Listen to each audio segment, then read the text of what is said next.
ਬਿਸਮਿਲ੍ਲਾਹਿਰਰਹਿਮਾਨਿਰਰਹੀਮ ਤੇ अस्सलाम वालेकुम। 26 ਮਾਰਚ ਪਾਕਿਸਤਾਨ ਦੇ ਵਿੱਚ ਬੁੱਧ ਦੀ ਦੁਪਹਿਰ ਤੇ ਅੱਜ ਦੇ ਪੰਜਾਬੀ ਵੀਲੌਗ 'ਚ ਚੜ੍ਹਦੇ ਤੇ ਲਹਿੰਦੇ ਪੰਜਾਬ ਦੇ ਸੱਜਣਾ ਤੇ ਮਿੱਤਰਾਂ, ਭੈਣਾਂ ਤੇ ਭਰਾਵਾਂ, ਮਾਵਾਂ ਤੇ ਬਜ਼ੁਰਗਾਂ ਨੂੰ ਜੀ ਆਇਆਂ ਨੂੰ। ਅੱਜ ਦੀ ਸਭ ਤੋਂ ਪਹਿਲੀ ਖਬਰ ਤੁਹਾਡੇ ਸਾਹਮਣੇ ਅਲੀਮਾ ਖਾਨਮ ਸਾਹਿਬਾ ਦਾ ਉਹ ਬਿਆਨ ਰੱਖਣਾ ਹੈ ਜਿਨੇ ਸੂਰਤ-ਹਾਲ ਨੂੰ ਬੜਾ ਹੀ ਨਿਖਾਰ ਕੇ ਸਾਹਮਣੇ ਰੱਖ ਦਿੱਤਾ ਹੈ। ਅਲੀਮਾ ਖਾਨਮ ਸਾਹਿਬਾ ਨੇ ਪੁੱਛਿਆ ਵੀ ਤੁਸੀਂ ਕੀ ਚਾਹੁੰਦੇ ਹੋ, ਆਪ ਕਿਆ ਚਾਹਤੇ हैं। ਉਹਨਾਂ ਨੇ ਪੁੱਛਿਆ ਹੈ ਵੀ ਇੱਧਰ ਉੱਧਰ ਜੋ ਡੀਲਾਂ ਦੀਆਂ ਤੇ ਇੱਧਰ ਉੱਧਰ ਗੱਲਾਂ ਕਰਦੇ ਹੋ, ਖੁੱਲ੍ਹ ਕੇ ਗੱਲ ਕਰੋ, क्योंकि इमरान खान ने कौन सा कुछ छुप के डीलें करनी है। उन्होंने कहा कि आप की चाहते हो, तुसी जो भी चाहते हो सानू ही दस दिओ, जे इमरान खान को नहीं दसना हम जाकर इमरान खान को बता देते हैं। तो उन्होंने कहा है कि यकीन करो ना सानू पता है ना साडे भरा नूं पता भी ये साडे भरा कोलों चाहुंदे की ने, इन्हां दा मकसद की है। उन्होंने कहा अगर तुसी सानू दस दिओ और ये भी दसो भी इमरान खान की जान छड्डण दा, ਉਹਨਾਂ ਨੂੰ ਰਿਹਾ ਕਰਨ ਦਾ ਕੀ ਚਾਹੁੰਦੇ ਹੋ ਵਾਪਸੀ ਦੇ ਵਿੱਚ, ਤੁਹਾਨੂੰ ਤੁਹਾਡੀ ਡਿਮਾਂਡ ਕੀ ਹੈ ਉਹ ਤਾਂ ਦੱਸੋ। ਕਦੀ ਕੋਈ ਗੱਲ ਕਰਦੇ ਹੋ, ਕਦੀ ਕੋਈ ਗੱਲ ਕਰਦੇ ਹੋ, ਕਦੀ ਤੁਹਾਨੂੰ ਇਹ ਇੰਤਸ਼ਾਰੀ ਨੇ, ਮੁਲਕ ਦੁਸ਼ਮਣ ਨੇ, ਕਦੀ ਸਾਨੂੰ ਆਹ ਚਾਹੀਦਾ, ਕਦੀ ਆਹ ਚਾਹੀਦਾ, ਕਦੀ ਇੱਕਦਮ ਸਵੇਰੇ 7 ਵਜੇ ਜੇਲ੍ਹ ਖਲਵਾ ਕੇ ਤੇ ਉੱਥੇ ਬੰਦੇ ਘੱਲ ਦਿੰਦੇ ਨੇ।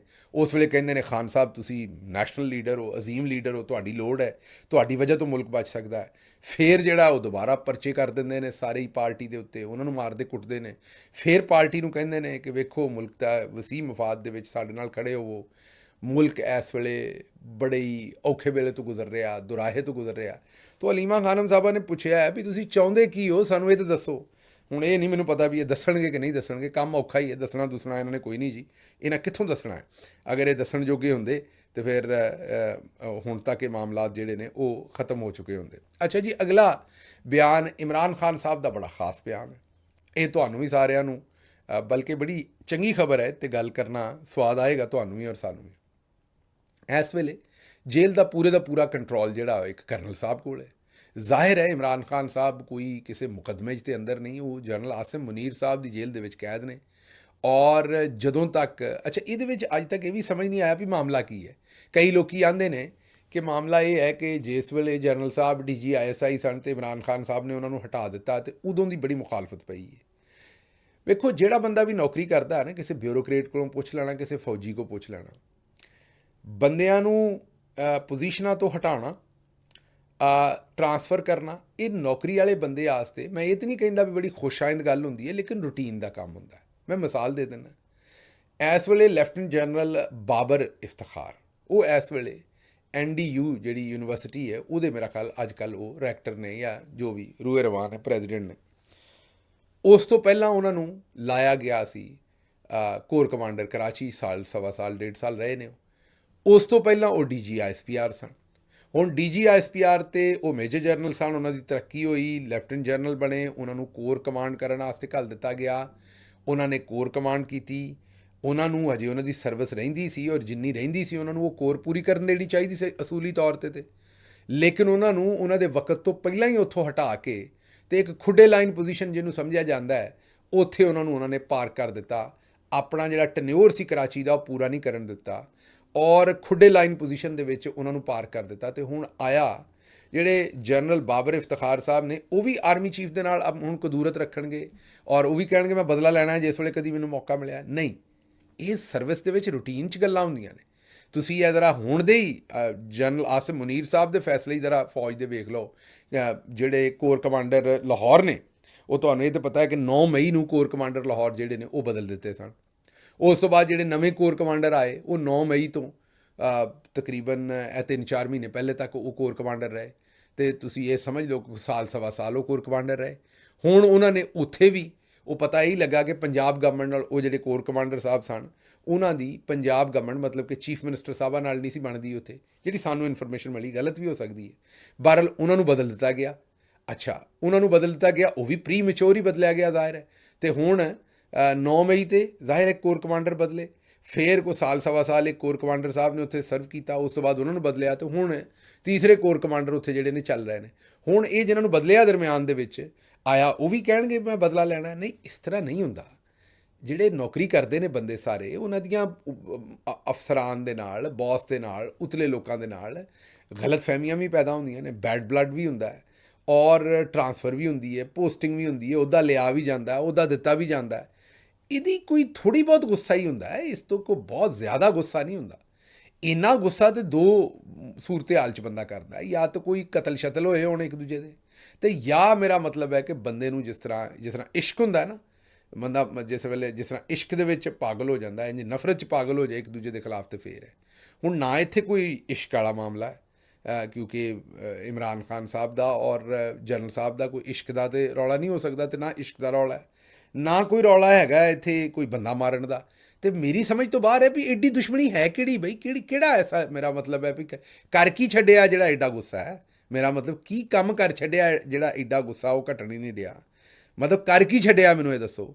ਤੇ ਕਿਉਂਕਿ ਇਹ ਜਿਹੜੀਆਂ ਪੋਸਟਿੰਗ ਟਰਾਂਸਫਰ ਨੇ ਇਹ ਤੇ ਬੜਿਆਂ ਬੰਦਿਆਂ ਦੀਆਂ ਹੁੰਦੀਆਂ ਨੇ, ਬੜੇ ਬੰਦਿਆਂ ਨੂੰ ਲੋਕੀ ਹਟਾਉਂਦੇ ਨੇ, ਲਾਉਂਦੇ ਨੇ।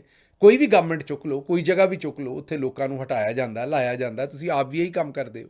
ਤੋ ਇਸ ਲਈ ਇਸ ਮੇਰੀ ਸਮਝ ਤੋਂ ਤੇ ਬਾਹਰ ਹੈ। ਤੁਸੀਂ ਜ਼ਰਾ ਕਮੈਂਟ ਦੇ ਵਿੱਚ ਦੱਸਣਾ ਮੈਨੂੰ ਵੀ ਤੁਹਾਡੇ ਖਿਆਲ ਦੇ ਵਿੱਚ ਰੌਲਾ ਕੀ ਹੈ ਅਸਲ ਦੇ ਵਿੱਚ, ਇਹ ਏਡਾ ਦੂਰ ਕਿਉਂ ਜਾਈ ਜਾ ਰਹੇ ਨੇ। ਮਤਲਬ ਦੂਰ ਦਾ ਮਤਲਬ ਹੈ ਕਿ ਏਡੀ ਜ਼ਿਆਦਤੀ ਕਿਉਂ ਕਰੀ ਜਾ ਰਹੇ ਨੇ ਕਿ ਉਹਨਾਂ ਨੂੰ ਆਪ ਵੀ ਨਹੀਂ ਪਤਾ ਵੀ ਏਡਾ ਦੂਰ ਜਾ ਕੇ ਤੇ ਇੰਨੀ ਜ਼ਿਆਦਤੀ ਕਰਨੀ ਹੈ।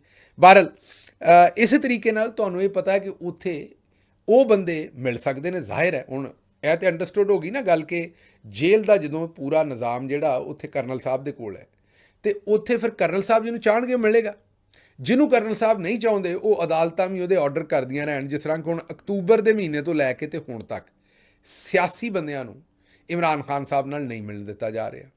ਅਕਤੂਬਰ ਤੋਂ ਲੈ ਕੇ ਹੁਣ ਤੱਕ ਇਹ ਕਹਿੰਦਿਆਂ 6 ਮਹੀਨੇ ਖਾ ਗਏ ਨੇ ਉਹ, ਠੀਕ ਹੈ ਨਾ ਜੀ।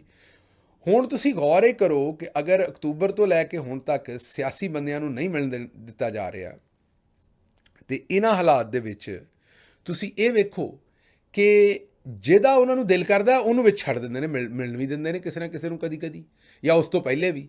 ਤੇ ਮਤਲਬ ਜਿਹਨੂੰ ਕਰਨਲ ਸਾਹਿਬ ਦਾ ਦਿਲ ਕਰੇਗਾ ਮਿਲਣ ਦੇਣਗੇ। ਇਮਰਾਨ ਖਾਨ ਸਾਹਿਬ ਨੇ ਅੱਜ ਇਹ ਕਿਹਾ ਹੈ ਕਿ ਮੈਨੂੰ ਪਤਾ ਹੈ ਮੈਨੂੰ ਕੌਣ ਮਿਲਣ ਆਉਂਦਾ ਹੈ ਔਰ ਕਿਹਨੂੰ ਇਹ ਮਿਲਣ ਦਿੰਦੇ ਨੇ ਮੈਨੂੰ, ਔਰ ਕਿਹਨੂੰ ਨਹੀਂ ਮਿਲਣ ਦਿੰਦੇ, ਕਿਹਦੇ ਕਹਿਣ 'ਤੇ ਮੈਨੂੰ ਲੋਕੀ ਮਿਲਣ ਆਉਂਦੇ ਨੇ ਇੱਥੇ, ਔਰ ਮੈਨੂੰ ਸਭ ਪਤਾ ਹੈ। ਔਰ ਮੈਨੂੰ ਇਹ ਵੀ ਪਤਾ ਹੈ ਵੀ ਇਹ ਉਹਨਾਂ ਦੀ ਮਰਜ਼ੀ ਦੇ ਨਾਲ, ਜ਼ਾਹਿਰ ਹੈ ਆਪਣੀ ਪਾਰਟੀ ਦੇ ਲੋਕਾਂ ਦੇ ਬਾਰੇ ਹੀ ਗੱਲ ਕਰ ਰਹੇ ਨੇ ਨਾ, ਉਹਨਾਂ ਨੇ ਕਿਹਾ ਇਹ ਉਹਨਾਂ ਦੀ ਮਰਜ਼ੀ ਦੇ ਨਾਲ ਆਉਂਦੇ ਨੇ। ਤੇ ਜਦੋਂ ਜਿਹੜਾ ਕੋਈ ਉਹਨਾਂ ਦੀ ਮਰਜ਼ੀ ਨਾਲ ਮਿਲਣ ਆਉਂਦਾ ਤਾਂ ਸਮਝ ਜਾਓ ਮੇਰੇ ਕੋਲ ਕਿਉਂ ਆਉਂਦਾ, ਉਹ ਮੇਰੇ ਕੋਲੋਂ ਕੀ ਚਾਹੁੰਦਾ, ਔਰ ਮੈਨੂੰ ਕੀ ਪੈਗਾਮ ਦਿੰਦਾ ਉਹ, ਜਾਂ ਮੈਨੂੰ ਕੀ ਸਮਝਾਉਣ ਦੀ ਕੋਸ਼ਿਸ਼ ਕਰਦਾ, ਜਾਂ ਮੇਰੇ ਨਾਲ ਕੀ ਸਲਾਹ ਪੈਂਦਾ। ਤੇ ਇਹ ਹੁਣ ਤੁਸੀਂ ਸਮਝ ਸਕਦੇ ਹੋਵੋਗੇ ਵੀ ਐਸੇ ਬਹੁਤ ਸਾਰੇ ਬੰਦੇ ਜਿਹੜੇ ਐਵੇਂ ਹੀ ਖਾਨ ਸਾਹਿਬ ਨਾਲ ਮਿਲ ਲੈਂਦੇ ਸਨ ਪਹਿਲੇ, ਜਾਂ ਉਹਨਾਂ ਨੂੰ ਜ਼ਾਹਿਰ ਹੈ ਇਹੀ ਘੱਲਦੇ ਸਨ ਨਾ ਬਾਹਰੋਂ, ਤੇ ਉਹ ਕਦੀ ਇਸ ਬਹਾਨੇ ਨਾਲ ਵੀ ਜਨਾਬ ਉੱਥੇ ਕੇਸ ਚੱਲ ਰਿਹਾ ਤੇ ਸਾਰਿਆਂ ਦਾ ਕੇਸ, ਮਤਲਬ ਲੇਕਿਨ ਇੱਕ ਮੁਲਾਕਾਤਾਂ ਬੜੀਆਂ ਸਾਰੀਆਂ ਦਰਜਨਾਂ ਦੇ ਵਿੱਚ ਬੰਦਿਆਂ ਦੀਆਂ ਮੁਲਾਕਾਤਾਂ ਕਰਾਉਂਦੇ ਸਨ, ਲੇਕਿਨ ਉਹਨਾਂ ਦੀਆਂ ਜਿਨ੍ਹਾਂ ਦਾ ਦਿਲ ਕਰਦਾ ਸੀ ਉਹ ਫਿਰ ਅੰਦਰ ਜਾ ਕੇ ਉਹੀ ਮਾਹੌਲ ਖਾਨ ਸਾਹਿਬ ਦੇ ਸਾਹਮਣੇ ਬਿਲਡ ਕਰਦੇ ਸਨ ਕਿ ਜੀ ਬਾਹਰ ਇੰਜ ਹੈ, ਪਬਲਿਕ ਜਿਹੜੀ ਹੈ ਉਹ ਤਾਂ ਤੁਹਾਡੇ ਨਾਲ ਨਹੀਂ ਹੈ, ਜਾਂ ਫਲਾਨਾ ਹੈ। ਉਹ ਐਸੀ ਮੰਜ਼ਰਕਸ਼ੀ ਕਰਦੇ ਸਨ ਤਾਂ ਕਿ ਇਮਰਾਨ ਖਾਨ ਸਾਹਿਬ ਨੂੰ ਉਹ ਨਜ਼ਰ ਆਵੇ ਬਾਹਰ ਜੋ ਇਸ ਵੇਲੇ ਚੌਧਰੀ ਨਿਜ਼ਾਮੁਦੀਨ ਚਾਹੁੰਦਾ ਹੈ। ਉਹ ਖਾਨ ਸਾਹਿਬ ਨੇ ਅੱਜ ਬਿਆਨ ਦਿੱਤਾ ਹੈ ਕਿ ਮੈਨੂੰ ਪਤਾ ਹੈ ਕਿ ਇਹ ਜਿਹੜੇ ਬੰਦੇ ਮੈਨੂੰ ਮਿਲਣ ਆਉਂਦੇ ਨੇ ਇਹ ਕਿਉਂ ਆਉਂਦੇ ਨੇ। ਇਹਨਾਂ ਨੂੰ ਉਹਨਾਂ ਨਾਂ ਤਾਂ ਨਹੀਂ ਲਿਆ, ਲੇਕਿਨ ਉਹਨਾਂ ਕਿਹਾ ਵੀ ਇਹਨਾਂ ਨੂੰ ਕੌਣ ਘੱਲਦਾ ਹੈ, ਕਿਉਂ ਘੱਲਦਾ ਹੈ, ਔਰ ਆ ਕੇ ਮੇਰੇ ਨਾਲ ਕੀ ਗੱਲਾਂ ਕਰਦੇ ਨੇ, ਮੈਨੂੰ ਸਾਰਾ ਪਤਾ ਹੈ। ਤੇ ਅੱਛਾ ਜੀ, ਅਗਲੀ ਖਬਰ ਜਿਹੜੀ ਹੈ ਉਹ ਤਾਰੀਫ ਹੋਈ ਹੁੰਦੀ ਜਿਹੜਾ ਦੁਸ਼ਮਣ ਕਰੇ। ਉਹਨਾਂ ਕਿਹਾ ਜੀ ਬਹੁਤ ਸਾਰਿਆਂ ਨੂੰ ਇਹ ਉਮੀਦ ਨਹੀਂ ਸੀ ਕਿ ਇਮਰਾਨ ਖਾਨ ਏਡੀ ਦਲੇਰੀ ਔਰ ਸਾਬਤ ਕਦਮੀ ਨਾਲ ਜੇਲ੍ਹ ਕੱਟ ਲਏਗਾ। ਜੁਗਨੂ ਮੋਹਸਨ ਸਾਹਿਬਾ, ਤੁਹਾਨੂੰ ਜੁਗਨੂ ਮੋਹਸਨ ਸਾਹਿਬਾ ਮਾਫੀ ਵੀ ਮੰਗ ਲੈਣੀ ਚਾਹੀਦੀ, ਕਿਉਂਕਿ ਤੁਸੀਂ ਤੇ ਤੁਹਾਡੇ ਸ਼ੌਹਰ ਨੇ, ਘਰ ਵਾਲੇ ਨੇ, ਸਾਰੀ ਉਮਰ ਤੇ ਇਮਰਾਨ ਖਾਨ ਦੀ ਮੁਕਾਬਲਾ ਹੀ ਕੀਤਾ, ਔਰ ਉਹਨਾਂ ਦੇ ਖਿਲਾਫ ਤੁਸੀਂ ਜੋ ਕੁਝ ਕਰ ਸਕਦੇ ਸੋ ਉਹੀ ਕੀਤਾ, ਔਰ ਉਹਨਾਂ ਦੀ ਬੁਰਾਈ ਕੀਤੀ, ਔਰ ਤੁਹਾਡੇ ਹਿਸਾਬ ਨਾਲ ਤੇ ਉਹਨਾਂ ਜੇਲ੍ਹ ਨਹੀਂ ਸੀ ਕੱਟਣੀ। ਹੁਣ ਉਹਨਾਂ ਕੱਟੀ ਹੈ ਤੇ ਤੁਹਾਨੂੰ ਚਲੋ ਇਹ ਤੁਹਾਡੀ ਮਿਹਰਬਾਨੀ ਕਿ ਤੁਸੀਂ ਮੰਨ ਰਹੇ ਹੋ ਕਿ ਤੁਸੀਂ ਨਹੀਂ ਸੀ ਸੋਚਿਆ, ਲੇਕਿਨ ਇਹਦੇ 'ਤੇ ਮਾਜ਼ਰਤ ਵੀ ਕਰੀ ਦੀ ਹੁੰਦੀ ਹੈ।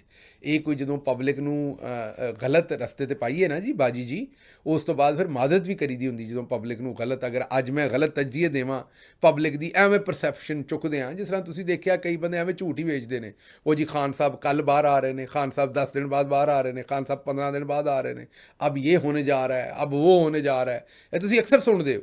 ਬੰਦੇ ਚੰਗੇ ਵੀ ਕਈ ਇਹ ਕੰਮ ਕਰਦੇ ਨੇ, ਮੈਂ ਨਹੀਂ ਕਹਿ ਰਿਹਾ ਸਾਰੇ ਭੈੜੇ ਕਰਦੇ ਨੇ, ਉਹਨਾਂ ਦੀ ਇੰਟੈਂਸ਼ਨ ਵੀ ਸ਼ਾਇਦ ਚੰਗੀ ਹੁੰਦੀ, ਲੇਕਿਨ ਗੱਲ ਉਹ ਕਰੋ ਜਿਹੜੀ ਮਿਆਰੀ ਹੋਵੇ, ਗੱਲ ਉਹ ਕਰੋ ਜਿਹੜੀ ਅੱਲਾ ਲੱਗਦੀ ਹੋਵੇ, ਜਿਹਦੇ 'ਚ ਕੁਝ ਸੱਚ ਹੋਵੇ। ਆਪਣੇ ਜ਼ਮੀਰ ਕੋਲੋਂ ਪੁੱਛੋ ਗੱਲ ਸੱਚ ਹੈ ਕਿ ਨਹੀਂ, ਤੁਹਾਨੂੰ ਪਤਾ ਹੁੰਦਾ ਜਿਹੜੀ ਗੱਲ ਸੱਚ ਹੈ, ਤੇ ਉਨੀ ਗੱਲ ਕਰੋ ਜਿਹੜੀ ਸੱਚ ਹੈ। ਜਿਹੜੀ ਗੱਲ ਸੱਚ ਨਹੀਂ ਉਹ ਮਤ ਐਵੇਂ ਕਰੋ ਉਸ ਵੇਲੇ ਬਾਅਦ ਦੇ ਵਿੱਚ ਫਿਰ ਝੂਠੇ ਹੋ ਗਏ ਤੇ ਬੰਦਾ ਕਦੀ ਇੱਧਰ ਵੇਖਦਾ ਤੇ ਕਦੀ ਉੱਧਰ ਵੇਖਦਾ। ਅੱਛਾ ਜੀ, ਅਗਲੀ ਖਬਰ ਇਹ ਹੈ ਕਿ ਅਲੀ ਮੁਹੰਮਦ ਖਾਨ ਸਾਹਿਬ ਨੇ ਆਖਿਆ ਕਿ ਜੋ ਵਿਲਸਨ ਜਿਹੜਾ ਅਮਰੀਕੀ ਕਾਂਗਰਸਮੈਨ ਹੈ ਉਹਨੇ ਜਿਹੜਾ ਬਿੱਲ ਪੇਸ਼ ਕੀਤਾ ਹੈ ਅਮਰੀਕੀ ਕਾਂਗਰਸ ਦੇ ਵਿੱਚ, ਜਿਹਦੇ 'ਚ ਉਹਨਾਂ ਨੇ ਇੱਕ ਡਰਾਫਟ ਜਮ੍ਹਾਂ ਕਰਵਾਤਾ ਹੈ ਕਾਂਗਰਸ ਦੇ ਵਿੱਚ, ਜਿਹਦੇ ਵਿੱਚ ਉਹਨਾਂ ਨੇ ਪਾਬੰਦੀਆਂ ਲਾਉਣ ਦਾ ਰਿਕੁਐਸਟ ਕੀਤੀ ਹੈ ਅਮਰੀਕੀ ਗਵਰਨਮੈਂਟ ਦੇ ਕੋਲੋਂ army chief general Asim Munir ਸਾਹਿਬ ਦੇ ਉੱਤੇ, ਕਿ ਉਹ ਨਾ ਤੇ ਅਮਰੀਕਾ ਦੇ ਵਿੱਚ ਦਾਖਲ ਹੋ ਸਕਣ, ਔਰ ਬਾਕੀ ਵੀ ਉਹਨਾਂ ਦੀ ਜਾਇਦਾਦਾਂ ਦੇ ਉੱਤੇ ਪਾਬੰਦੀ, ਔਰ ਉਹਨਾਂ ਦੇ ਉੱਤੇ ਮੇਰਾ ਮਤਲਬ ਹੈ ਕਿ ਉਹ ਅਮਰੀਕਾ ਦੇ ਵਿੱਚ ਇੰਟਰ ਨਾ ਹੋ ਸਕਣ, ਵੀਜ਼ੇ ਸ਼ੀਜ਼ੇ ਉਹਨਾਂ ਦੇ ਜਿਹੜੇ ਨੇ ਉਹ ਬੈਨ ਕਰਨ ਦਾ ਫੈਸਲਾ ਉਹਨਾਂ ਨੇ ਜਿਹੜਾ ਉਹ ਕੀਤਾ। ਅਤੇ ਉਹ ਅਲੀ ਮੁਹੰਮਦ ਖਾਨ ਸਾਹਿਬ ਨੇ ਦੱਸਿਆ ਕਿ ਇਹਦਾ ਸਾਡੀ ਪਾਰਟੀ ਨਾਲ ਕੋਈ ਤਲਕ ਨਹੀਂ ਹੈ। ਅਲੀ ਮੁਹੰਮਦ ਖਾਨ ਸਾਹਿਬ ਨੇ ਬਾਕਾਇਦਾ ਉਹਦੇ ਵਿੱਚ ਸਲਮਾਨ ਅਕਰਮ ਰਾਜਾ ਸਾਹਿਬ ਦਾ ਹਵਾਲਾ ਦਿੱਤਾ ਹੈ ਕਿ ਜੀ ਮੈਂ ਉਹਨਾਂ ਕੋਲੋਂ ਪੁੱਛਿਆ। ਅਲੀ ਮੁਹੰਮਦ ਖਾਨ ਸਾਹਿਬ ਕਹਿੰਦੇ ਨੇ ਕਿ ਅਲੀ ਮੁਹੰਮਦ ਖਾਨ ਸਾਹਿਬ ਨੇ ਸਲਮਾਨ ਅਕਰਮ ਰਾਜਾ ਸਾਹਿਬ ਕੋਲੋਂ ਪੁੱਛਿਆ, ਔਰ ਸਲਮਾਨ ਅਕਰਮ ਰਾਜਾ ਸਾਹਿਬ ਨੇ ਕਿਹਾ ਹੈ ਕਿ ਇਹ ਸਾਡੀ ਪਾਰਟੀ ਦਾ ਇਹਦੇ ਨਾਲ ਕੋਈ ਲੈਣ ਦੇਣ ਨਹੀਂ, ਇਹ ਅਗਰ ਅਮਰੀਕੀ ਸ਼ਹਿਰੀਆਂ ਨੇ ਕੀਤਾ ਤੇ ਇਹ ਉਹਨਾਂ ਦੀ ਮਰਜ਼ੀ ਹੈ। ਤੁਹਾਨੂੰ ਯਾਦ ਹੋਏਗਾ, ਮੈਂ ਵੀ ਆਪਣੇ ਵੀਲੌਗ 'ਚ ਤੁਹਾਨੂੰ ਇਹੀ ਦੱਸਿਆ ਸੀ ਕਿ ਇਹ ਅਮਰੀਕੀ ਸ਼ਹਿਰੀਆਂ ਨੇ ਜਿਹੜੇ ਨੇ ਉਹਨਾਂ ਨੇ ਕੀਤਾ ਹੈ। ਜ਼ਾਹਿਰ ਹੈ ਇੱਥੇ ਪਾਕਿਸਤਾਨ ਤਹਿਰੀਕ ਇਨਸਾਫ ਤੇ ਵੈਸੇ ਵੀ ਇੱਥੋਂ ਦੀ ਜਿਹੜੀ ਲੋਕਲ ਸਿਆਸਤ ਹੈ ਉਹਦੇ ਵਿੱਚ ਅਮਲ ਦਖਲ ਦੇਣ ਦੀ ਇਜਾਜ਼ਤ ਹੀ ਨਹੀਂ ਕਾਨੂੰਨੀ ਤੌਰ 'ਤੇ ਅਮਰੀਕਾ ਦੇ ਵਿੱਚ, ਕਿ ਉਹ ਇੱਥੋਂ ਦੀ ਲੋਕਲ ਸਿਆਸਤ ਦੇ ਵਿੱਚ ਅਮਲ ਦਖਲ ਦੇਣ। ਅੱਛਾ ਜੀ, ਅਗਲੀ ਖਬਰ ਜਿਹੜੀ ਹੈ ਤੁਹਾਡੇ ਸਾਹਮਣੇ, ਉਹ ਸਹਾਫੀ ਵਹੀਦ ਮੁਰਾਦ ਸਾਹਿਬ ਨੂੰ ਸਵੇਰੇ 3 ਵਜੇ ਸ਼ਹਿਰੀ ਦੇ ਅੱਗੇ ਪਿੱਛੇ ਘਰੋਂ ਚੁੱਕਿਆ। ਉਹਨਾਂ ਨੂੰ ਚੁੱਕਦਿਆਂ ਆਇਆ ਮਾਰਿਆ ਕੁੱਟਿਆ। ਉਹਨਾਂ ਦੀ ਸੱਸ ਸਾਹਿਬਾ ਸਨ ਘਰ ਦੇ ਵਿੱਚ, ਉਹਨਾਂ ਨੂੰ ਵੀ ਮਾਰਿਆ ਕੁੱਟਿਆ। ਉਹਨਾਂ ਦਾ ਇੱਕ ਸੱਜਣ ਬੇਲੀ ਉਹਨਾਂ ਨੂੰ ਛਡਵਾਉਣ ਆਇਆ ਜਾਂ ਵੇਖਣ ਆਇਆ ਵੀ ਕੀ ਹੋਣ ਡਿਆ ਉਹਨਾਂ ਦੇ ਘਰ ਬਾਹਰ, ਉਹਨੂੰ ਵੀ ਗਰੀਬ ਨੂੰ ਫੜ ਕੇ ਮਾਰਿਆ ਕੁੱਟਿਆ, ਉਹਦੇ ਮੋਬਾਈਲ ਖੋਲ੍ਹੇ, ਉਹਦਾ ਟੈਲੀਫੋਨ ਵਗੈਰਾ ਖੋਹ ਕੇ ਨਾਲ ਉਹਦਾ ਮੋਟਰਸਾਈਕਲ ਤੋੜ ਭੰਨ ਛੜਿਆ। ਸਮਝ ਤੋਂ ਬਾਹਰ ਹੈ ਵੀ ਬਈ ਕਿਸ ਤਰ੍ਹਾਂ ਕੰਮ ਚੱਲ ਰਿਹਾ। ਇੰਜ ਤੇ ਮੇਰਾ ਮਤਲਬ ਹੈ ਕੋਈ ਫਸਲ ਵੀ ਨਹੀਂ ਉਜਾੜਦਾ ਜਿਵੇਂ ਅਸੀਂ ਆਪਣੇ ਮੁਲਕ ਨੂੰ ਉਜਾੜਨ ਡਏ। ਨੌਜਵਾਨ ਨੇ ਮੁਲਕ ਦੇ ਸਾਡੇ, ਉਹਨਾਂ ਨਾਲ ਅਸੀਂ ਕੀ ਸਲੂਕ ਕਰਨ ਡਏ, ਇਹ ਸਾਡੀ ਸਮਝ ਤੋਂ ਬਿਲਕੁਲ ਬਾਹਰ ਹੈ। ਇਹ ਇੰਨਾ ਦੂਰ ਜਾਣ ਦਾ ਜਿਹੜਾ ਉਹ ਕੋਈ ਕੰਮ ਜਿਹੜਾ ਉਹ ਹੈ ਨਹੀਂ ਸੀ। ਅੱਛਾ ਜੀ, ਅਗਲੀ ਖਬਰ ਜਿਹੜੀ ਹੈ ਉਹ ਬੜੀ ਇੰਟਰਸਟਿੰਗ ਹੈ। ਉਹ DIG ਸਾਹਿਬ ਨੇ ਅਸਤੀਫਾ ਦਿੱਤਾ ਸੀ, ਤੁਹਾਨੂੰ ਪਤਾ ਹੀ ਹੈ, ਅਤੇ ਇਮਰਾਨ ਕਸ਼ਵਰ ਸਾਹਿਬ ਨੇ। ਵਜ੍ਹਾ ਇਹ ਬਣੀ ਸੀ ਵੀ ਉਹਨਾਂ ਦੀ ਤਰੱਕੀ ਨਹੀਂ ਸੀ ਕੀਤੀ, ਜਿਹੜਾ ਚੌਧਰੀ ਨਿਜ਼ਾਮੁਦੀਨ ਨੇ ਵਾਅਦਾ ਕੀਤਾ ਸੀ, ਉਹਨਾਂ ਅਸਤੀਫਾ ਦਿੱਤਾ ਸੀ। ਅਸੀਂ ਤੁਹਾਨੂੰ ਉਦੋਂ ਹੀ ਦੱਸਿਆ ਸੀ ਵੀ ਇਹ ਅਸਤੀਫਾ ਨਹੀਂ ਚੱਲਣਾ, ਬਸ ਇਹ ਐਵੇਂ ਬਲੈਕਮੇਲਿੰਗ ਹੀ ਹੈ। ਹੁਣ ਉਹਨਾਂ ਵਾਪਸ ਆਪਣੀ ਪੋਜੀਸ਼ਨ 'ਤੇ ਜੁਆਇਨ ਕਰ ਲਿਆ, ਅਸਤੀਫਾ ਉਹਨਾਂ ਲਵੇਟ ਕੇ ਜਿਹੜਾ ਉਹ ਜੇਬ 'ਚ ਪਾ ਲਿਆ, ਅਤੇ ਉਹਨਾਂ ਕਿਹਾ ਵੀ ਚਲੋ ਕੰਮ ਜਿਹੜਾ ਹੁਣ ਗਾਂ ਤੋਰਦੇ, ਜੋ ਕੁਝ ਹੋਣਾ ਸੀ ਹੋ ਗਿਆ, ਹੁਣ ਇਸ ਤਨਖਾਹ 'ਤੇ ਨੌਕਰੀ ਕਰਦੇ। ਅੱਛਾ ਜੀ, ਅਗਲੀ ਖਬਰ ਓਵਰਸੀਜ਼ ਪਾਕਿਸਤਾਨੀਆਂ ਦੀ, ਬੜੀ ਅਨੋਖੀ ਖਬਰ ਹੈ। ਤੁਹਾਨੂੰ ਇਹ ਤਾਂ ਪਤਾ ਹੀ ਹੈ ਕਿ ਜਿਹੜਾ ਕੋਈ ਓਵਰਸੀਜ਼ ਪਾਕਿਸਤਾਨੀ ਕੋਈ ਤੱਤਾ ਟਵੀਟ ਕਰਦਾ ਬਾਹਰ ਬਹਿ ਕੇ, ਕੋਈ ਬਾਹਰ ਤੱਤੀ ਗੱਲ ਕਰਦਾ ਜਿਹੜੀ ਚੌਧਰੀ ਨਿਜ਼ਾਮੁਦੀਨ ਨੂੰ ਪਸੰਦ ਨਹੀਂ, ਤੇ ਪਿੱਛੋਂ ਉਹਦੇ ਘਰ ਵਾਲਿਆਂ ਨੂੰ ਚੁੱਕ ਲੈਂਦੇ ਨੇ। ਹੁਣ ਓਵਰਸੀਜ਼ ਪਾਕਿਸਤਾਨੀਆਂ ਲਈ ਇਹ ਬੜਾ ਵੱਡੀ ਮੁਸੀਬਤ ਹੈ। ਤੁਹਾਨੂੰ ਪਤਾ ਹੈ ਉਹਨਾਂ ਦੇ ਜ਼ਾਹਿਰ ਹੈ ਪਿੱਛੇ ਮਾਂ ਪਿਓ ਲੋਕਾਂ ਦੇ ਨੇ ਕੁਨਬਾਇਆ ਪਿੱਛੇ, ਤੇ ਉਹ ਚੁੱਕ ਲੈਂਦੇ ਨੇ, ਤੇ ਫਿਰ ਲੋਕੀ ਬਲੈਕਮੇਲ ਹੁੰਦੇ ਨੇ ਔਰ ਇਹਨਾਂ ਦੀ ਮਰਜ਼ੀ ਦੀਆਂ ਸਟੇਟਮੈਂਟਾਂ ਦੇ ਦਿੰਦੇ ਨੇ। ਹੁਣ ਇਹ ਤਾਂ ਇਹਦੀ ਇੱਕ ਡਾਇਮੈਂਸ਼ਨ ਹੈ, ਕੋਈ ਬੰਦੇ ਬਾਹਰ ਬੈਠੇ ਨੇ ਅਤੇ ਉਹ ਉਹਨਾਂ ਕੋ ਟਵੀਟ ਕਰ ਦਿੱਤਾ ਸਖਤ, ਅਤੇ ਉਹ ਪਿੱਛੋਂ ਉਹਨਾਂ ਦਾ ਕੋਈ ਘਰ ਵਾਲਾ ਚੁੱਕ ਲਿਆ, ਕੋਈ ਰਿਸ਼ਤੇਦਾਰ ਚੁੱਕ ਲਿਆ, ਅਤੇ ਉਹ ਜ਼ਾਹਿਰ ਹੈ ਬੰਦੇ ਜਿਹੜੇ ਨੇ ਉਹ ਉਸ ਤੋਂ ਬਾਅਦ ਟਵੀਟ ਡਿਲੀਟ ਕਰ ਦਿੰਦੇ ਨੇ ਜਾਂ ਇਹੋ ਜਿਹੀਆਂ ਗੱਲਾਂ। ਹੁਣ ਇੱਕ ਹੋਰ ਸੂਰਤ ਹਾਲ ਹੈ, ਬੜੀ ਖਤਰਨਾਕ ਬਣੀ। ਹੁਣ ਓਵਰਸੀਜ਼ ਦੇ ਵਿੱਚ ਵੀ ਕਈ ਬੜੇ ਬਾਹੂ ਹਰਾਮੀ ਜਾਤਕ ਨੇ, ਇਹ ਮਾਜ਼ਰਤ ਹੈ, ਹਰਾਮੀ ਮੈਂ ਉਹ ਗਲਤ ਤਰੀਕੇ ਨਾਲ ਨਹੀਂ ਕਹਿ ਰਿਹਾ, ਮੀਨ ਸ਼ੈਤਾਨ ਜਾਤਕ ਨੇ। ਉਹ ਜਾਤਕ ਐਸੇ ਨੇ ਵੀ ਜਿਨ੍ਹਾਂ ਦਾ ਪਿੱਛੇ ਮਤਲਬ ਮਾਂ ਪਿਓ ਤੇ ਸਾਰਾ ਕੁਝ ਬਾਹਰ ਹੀ ਹੈ, ਪਿੱਛੇ ਕੋਈ ਸ਼ਰੀਕ ਰਹਿੰਦੇ ਨੇ, ਕੋਈ ਤਾਇਆ, ਕੋਈ ਚਾਚਾ, ਕੋਈ ਹੋਰ, ਜਿਹਦੇ ਨਾਲ ਉਹਨਾਂ ਦੀ ਬਣਦੀ ਨਹੀਂ, ਔਰ ਉਹ ਹੀ ਉੱਥੇ ਪਿੰਡ ਰਹਿੰਦਾ ਹੈ ਜਾਂ ਕਿਸੇ ਜਗ੍ਹਾ 'ਤੇ ਵੀ ਰਹਿੰਦਾ ਹੈ, ਅਤੇ ਉਹ ਜਾਣ ਬੁੱਝ ਕੇ ਪੁੱਠੇ ਟਵੀਟ ਕਰਦੇ ਨੇ। ਅਤੇ ਸਾਡਾ ਚੌਧਰੀ ਨਿਜ਼ਾਮੁਦੀਨ ਕਿਹੜਾ ਸੋਚਦਾ ਬਹੁਤਾ ਲੰਮਾ ਚੌੜਾ, ਜਾ ਕੇ ਪਤਾ ਕਰਦਾ ਵੀ ਇਹਨਾਂ ਦੇ ਆਪੋ 'ਚ ਰਿਲੇਸ਼ਨਸ਼ਿਪ ਕੈਸੇ ਨੇ, ਅਤੇ ਉਹ ਬੰਦੇ ਨੂੰ ਆ ਕੇ ਚੁੱਕ ਲੈਂਦੇ ਨੇ। ਇੰਝ ਹੀ ਇੱਕ ਵਾਕਿਆ ਹੋਇਆ। ਉਸ ਵਾਕਿਏ ਦੇ ਵਿੱਚ ਮੁੰਡਾ ਜਿਹੜਾ ਸੀ ਉਹ ਆਪਣੇ ਤਾਏ ਤੋਂ ਬੜਾ ਤੰਗ ਸੀ, ਤਾਏ ਨਾਲ ਬਣਦੀ ਨਹੀਂ ਸੀ, ਰਹਿੰਦਾ ਉੱਥੇ ਇਕੱਲਾ ਤਾਇਆ ਹੀ ਸੀ ਪਾਕਿਸਤਾਨ। ਉਹਨੇ ਭਰਵੇਂ ਕਿਸਮ ਦੇ ਟਵੀਟ ਕੀਤੇ, ਜੇ ਇਸ ਵੇਲੇ ਉਹਨੇ ਭਰਵੇਂ ਕਿਸਮ ਦੇ ਟਵੀਟ ਕੀਤੇ ਤਾਂ ਜਾ ਕੇ ਸਿੱਧੇ ਸਿਰ ਨੂੰ ਵੱਜੇ ਚੌਧਰੀ ਨਿਜ਼ਾਮੁਦੀਨ ਦੇ, ਅਤੇ ਉਹਨਾਂ ਆਖਿਆ ਵੀ ਚੁੱਕੋ ਇਹਨੂੰ, ਇਹ ਕਿਹੜਾ ਹੈ। ਉਹ ਪਤਾ ਕਰਾਇਆ ਦਾ ਕੋਈ ਰਿਸ਼ਤੇਦਾਰ, ਉਹਨਾਂ ਕਿਹਾ ਜੀ ਤਾਇਆ, ਉਹ ਚੁੱਕ ਕੇ ਲੈ ਗਏ। ਅਤੇ ਉਹ ਇੱਥੇ ਆਪਣੇ ਸੱਜਣ ਦੋਸਤਾਂ ਦੇ ਕੋਲੋਂ ਮਠਿਆਈ ਖਾ ਰਿਹਾ ਸੀ ਬਾਹਰ। ਇਹ ਮੈਨੂੰ ਇੱਕ ਮਿਊਚੁਅਲ ਦੋਸਤ ਨੇ ਕਿਸੇ ਹੋਰ ਦੀ ਗੱਲ ਸੁਣਾਈ ਵੀ ਉਹ ਇੱਥੇ ਖੁਸ਼ ਹੁੰਦਾ ਫਿਰਦਾ ਸੀ, ਲੈ ਵੀ ਮੈਂ ਤਾਏ ਤੋਂ ਬੜਾ ਤੰਗ ਸਾਂ ਅਤੇ ਤਾਇਆ ਚੁਕਵਾ ਦਿੱਤਾ। ਹੁਣ ਇਹ ਹਾਲਤ ਬਣੀ ਹੈ। ਇਹ ਹਾਲਤ ਜੇ ਜ਼ਰੂਰਤ ਆਜ਼ਾਦ ਦੀ ਮਾਂ ਹੈ। ਲੋਕਾਂ ਨੇ ਚੌਧਰੀ ਨਿਜ਼ਾਮੁਦੀਨ ਦੇ ਕੋਲੋਂ ਆਪਣੇ ਬਦਲੇ ਵੀ ਲੈਣੇ, ਪੂਰੇ ਕਰਵਾਉਣੇ ਸ਼ੁਰੂ ਕਰਤੇ ਨੇ। ਉਹਨਾਂ ਕਿਹਾ ਵੀ ਕਿਉਂਕਿ ਇਹ ਤਾਂ ਬੇਵਕੂਫ ਨੇ, ਹਰ ਇੱਕ ਨੂੰ ਚੁੱਕੀ ਜਾਂਦੇ ਨੇ, ਅਤੇ ਚਲੋ ਵਿੱਚੋਂ ਆਪਣਾ ਕੰਮ ਵੀ ਕਰਵਾ ਲਓ। ਇਹ ਇੱਕ ਨਵੀਂ ਸਾਨੂੰ ਕਹਾਣੀ ਪਤਾ ਚੱਲੀ ਹੈ, ਜਿਹੜੀ ਸਾਨੂੰ ਪਹਿਲਾਂ ਨਹੀਂ ਸੀ ਪਤਾ ਵੀ ਮਾਮਲਾਤ ਜਿਹੜੇ ਨੇ ਉਹ ਇਸ ਪਾਸੇ ਵੀ ਗਏ ਨੇ। ਅਗਲੀ ਖਬਰ ਜਿਹੜੀ ਹੈ ਉਹ ਕੈਨੇਡਾ ਤੋਂ ਜੀ।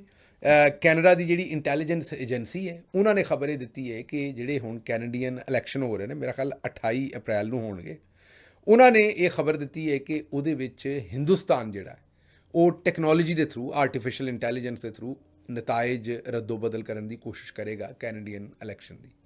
ਅੱਛਾ, ਹੁਣ ਤੁਸੀਂ ਸੋਚੋਗੇ ਉਹ ਕਿਉਂ? ਉਹਦੀ ਵਜ੍ਹਾ ਹੈ ਕਿ ਕੈਨੇਡਾ ਦੇ ਵਿੱਚ ਖਾਲਿਸਤਾਨੀ ਜਿਹੜੀ ਮੁਹਿੰਮ ਹੈ ਉਹ ਬੜੀ ਜ਼ੋਰਾਂ 'ਤੇ ਹੈ ਔਰ ਕੈਨੇਡੀਅਨ ਗਵਰਨਮੈਂਟ ਦੇ ਨਾਲ ਬੜੀ ਲੜਾਈ ਹੈ ਹਿੰਦੁਸਤਾਨੀ ਗਵਰਨਮੈਂਟ ਦੀ ਕਿ ਇੱਥੇ ਇਹਨਾਂ ਨੂੰ ਸਿੱਖਾਂ ਨੂੰ ਬੰਦ ਕਰੋ, ਖਾਲਿਸਤਾਨ ਦੀ ਮੁਹਿੰਮ 'ਤੇ ਇਹਨਾਂ ਨੂੰ ਆਜ਼ਾਦੀ ਨਾ ਦਿਓ। ਔਰ ਤੁਹਾਨੂੰ ਇਹ ਵੀ ਪਤਾ ਹੈ ਵੀ ਕੈਨੇਡਾ ਦੇ ਵਿੱਚ ਇੰਡੀਆ ਨੇ ਆ ਕੇ ਰਿਪੋਰਟਡਲੀ ਕੁਝ ਸਿੱਖਾਂ ਨੂੰ ਕਤਲ ਕਰ ਦਿੱਤਾ, ਜਿਨ੍ਹਾਂ ਦੇ ਬਾਰੇ ਫਿਰ ਪਿਛਲੇ ਪ੍ਰਾਈਮ ਮਿਨਿਸਟਰ ਨੇ ਓਪਨਲੀ ਮੀਡੀਆ ਦੇ ਉੱਤੇ ਦੱਸਿਆ ਵੀ ਇਹ ਹਿੰਦੁਸਤਾਨ ਕੰਮ ਕਰ ਰਿਹਾ, ਜਿਹਦੀ ਵਜ੍ਹਾ ਤੋਂ ਇਹਨਾਂ ਦੀ ਝੜਪ ਹੋ ਗਈ ਆਪਸ 'ਤੇ। ਕੈਨੇਡਾ ਦੇ ਅਤੇ ਇੰਡੀਆ ਦੇ ਰਿਲੇਸ਼ਨਸ਼ਿਪ ਜ਼ਰਾ ਥੋੜ੍ਹੇ ਜਿਹੇ ਸਟ੍ਰੇਨ ਹੋਏ। ਹੁਣ ਕੈਨੇਡਾ ਇਹ ਕਹਿ ਰਿਹਾ ਵੀ ਇਹ ਸਾਡੇ ਇਲੈਕਸ਼ਨ ਦੇ ਵਿੱਚ ਇੰਟਰਫੇਅਰ ਕਰ ਰਹੇ ਨੇ ਤਾਂ ਕਿ ਹਕੂਮਤ ਹੀ ਇਹੋ ਜਿਹੀ ਲਿਆਓ ਜਿਹੜੀ ਇੱਥੇ ਖਾਲਿਸਤਾਨ ਅਤੇ ਦੂਸਰੇ ਸਾਰੇ ਮਾਮਲਾਤ ਨੂੰ ਕੰਟਰੋਲ ਕਰੇ। ਸਿਰਫ ਉਹਨਾਂ ਨੇ ਕਿਹਾ ਇਹ ਹੀ ਨਹੀਂ, ਜਿਹੜਾ ਚਾਈਨਾ ਹੈ ਉਹਦੇ 'ਤੇ ਵੀ ਸਾਨੂੰ ਫਿਕਰ ਹੈ, ਰੂਸ 'ਤੇ ਵੀ ਫਿਕਰ ਹੈ, ਪਾਕਿਸਤਾਨ 'ਤੇ ਵੀ ਫਿਕਰ ਹੈ, ਲੇਕਿਨ ਇਹਨਾਂ ਸਾਰਿਆਂ ਦੇ ਨਾਂ ਉਹਨਾਂ ਨੇ ਨਿੱਕੇ ਨਿੱਕੇ ਲੈਣ ਵੀ ਇਹ ਬਹੁਤਾ ਨਹੀਂ ਚੇਂਜ ਕਰਨਗੇ ਜਾਂ ਇਹਨਾਂ ਦਾ ਬਹੁਤਾ ਇੰਟਰਸਟ ਨਹੀਂ ਹੈ। ਜ਼ਿਆਦਾ ਇੰਟਰਸਟ ਉਹਨਾਂ ਨੇ ਇਹ ਕਿਹਾ ਕਿ ਹਿੰਦੁਸਤਾਨ ਦੀ ਗਵਰਨਮੈਂਟ ਦਾ। ਵੇਖ ਲਓ, ਟੈਕਨੋਲੋਜੀ ਨੇ ਬੜੇ ਬੜੇ ਮੁਲਕਾਂ ਨੂੰ ਜਿਹੜਾ ਉਹ ਲੰਮਿਆਂ ਪਾ ਦਿੱਤਾ ਹੈ ਅਤੇ ਉਹ ਸਾਰੇ ਵਿਚਾਰੇ ਪਰੇਸ਼ਾਨ ਹੀ ਫਿਰਦੇ ਨੇ ਵੀ ਅਸੀਂ ਆਪਣਾ ਇਲੈਕਸ਼ਨ ਕਿਵੇਂ ਕਰਾਈਏ। ਮੈਨੂੰ ਇੱਥੋਂ ਦਿਓ ਇਜਾਜ਼ਤ ਤੇ ਰੱਬ ਰੱਖਾ।